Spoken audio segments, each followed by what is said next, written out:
down super quick. However, the Protoss is going to come out on top because of the Archons. One did just die, but the Archons are actually taking enough damage for the Immortals and the Stalkers in the rear to, just blow through the Marauder forces as the Marauders are continuously pumped from the Terran player. And you can see actually now that the main bases are starting to get mined out a little bit. You can see the economy is kind of changing somewhat.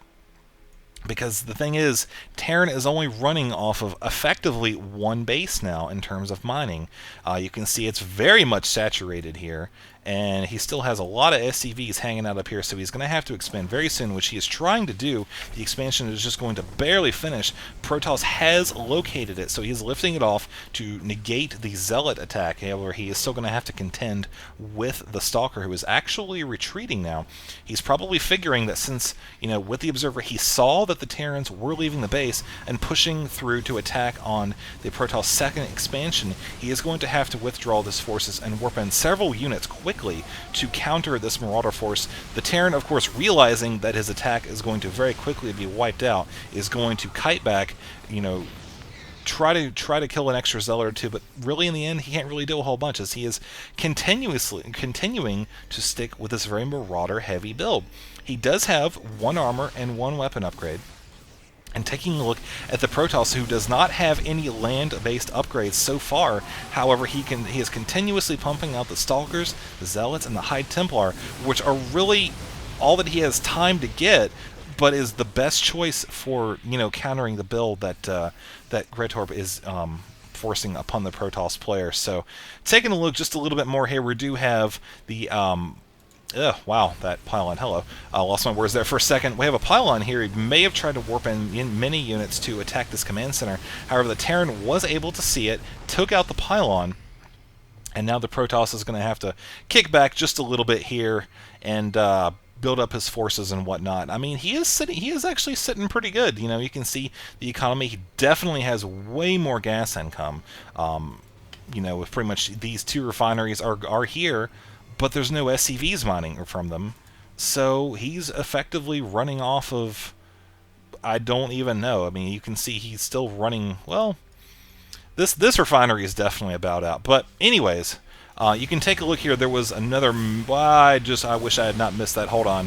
We're going to do Rewind-O-Vision and check out that battle again here, as the Terran forces are running away, trying to fake out the Protoss to cast Psystorms, waste their energy. You can see that Psystorm really did not do that much damage.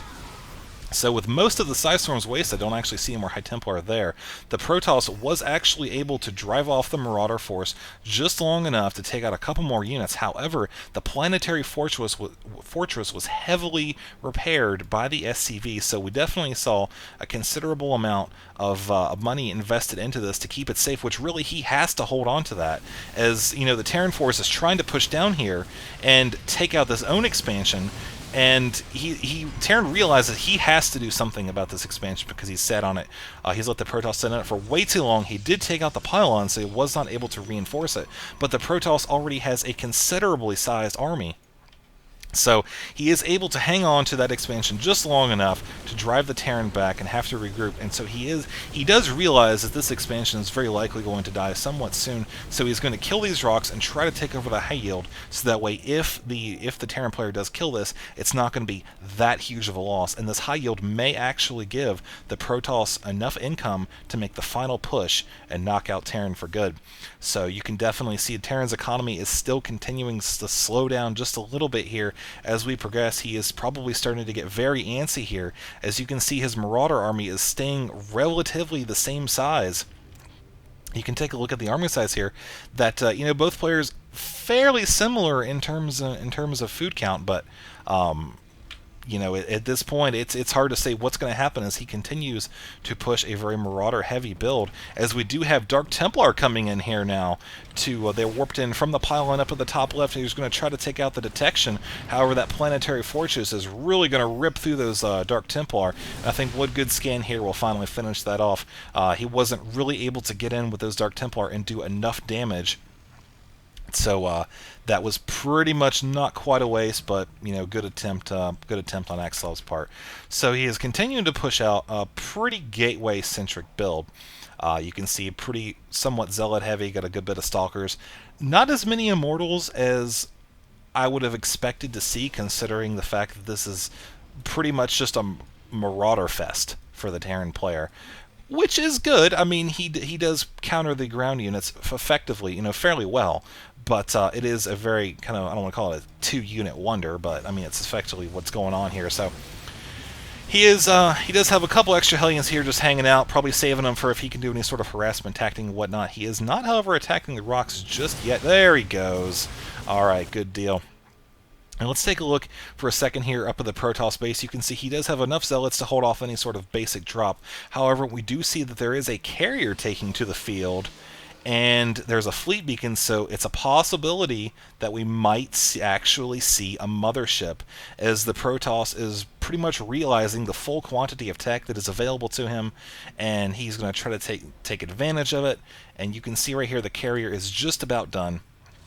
The Protoss player doesn't have any of the fleet beacon upgrades just yet, but there is a Marauder drop in the back of the Protoss base. First thing he's going to focus on is getting that carrier down. That carrier is not going to build. He is, however, going to load up these Marauders very quickly, and these 3 might just take it for the team. I don't know. I guess he just wasn't able to load those up in time.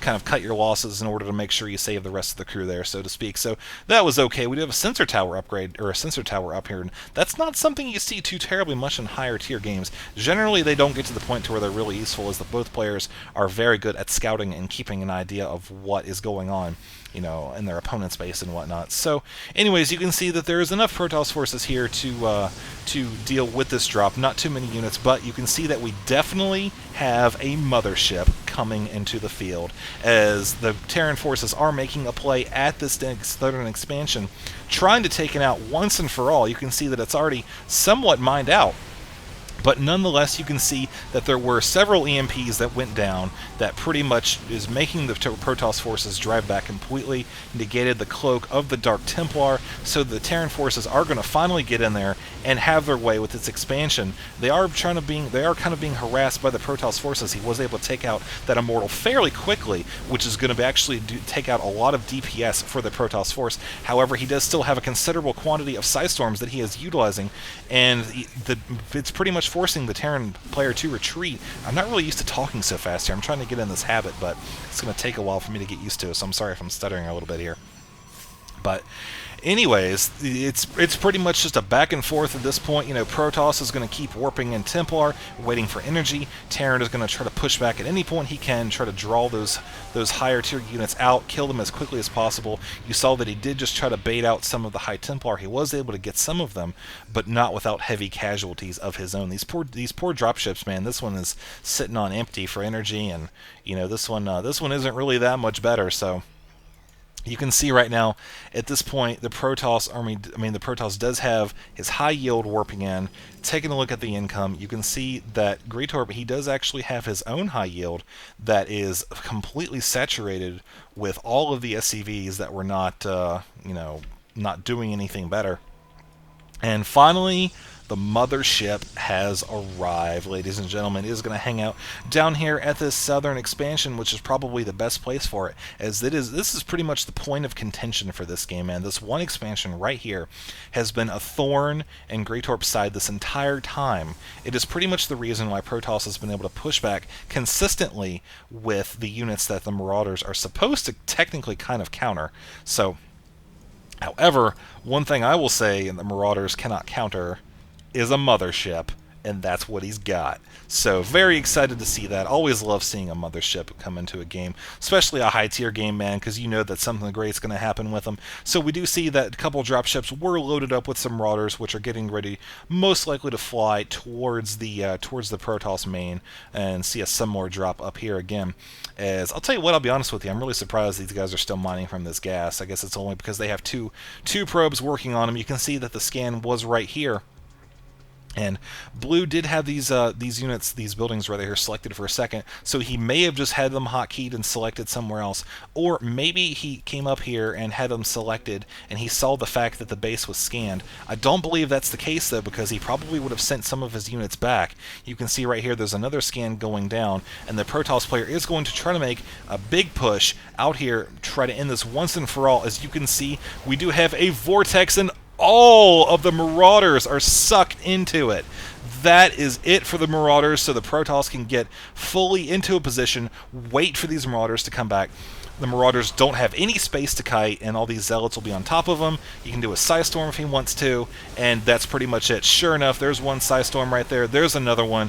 And, you know, this Terran force up here is attacking the Protoss base, but really, I don't think it's going to matter at this point, as Protoss still has 3 other bases independently, aside from this one. He does have a considerable amount of tech at his natural expansion, which is really going to negate the effect that this attack is going to have on his overall ability to take out the Terran player. So this expansion, I'm just going to say right now, it's got to be gone. I mean, there's Psystorms that have just rocked the world of the SCVs. They can't really repair that planetary fortress anymore, as the mothership is just cruising on in.